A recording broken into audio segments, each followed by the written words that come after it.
noviembre. Celebramos Día de la Infancia.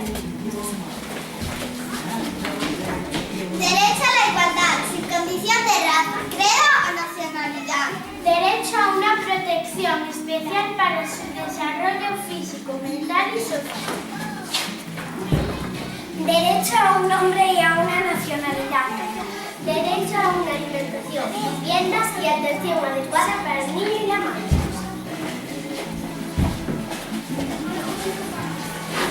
Derecho a una educación y cuidados especiales para el niño física y mentalmente disminuido.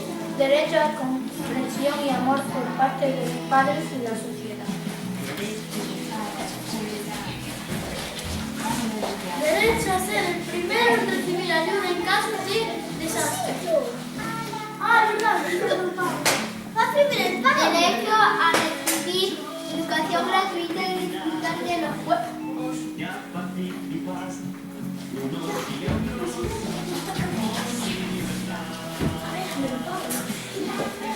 Derecho a ser protegido contra el abandono y la explotación en el trabajo. Derecho a formarse en un espíritu de solidaridad, comprensión, amistad y justicia.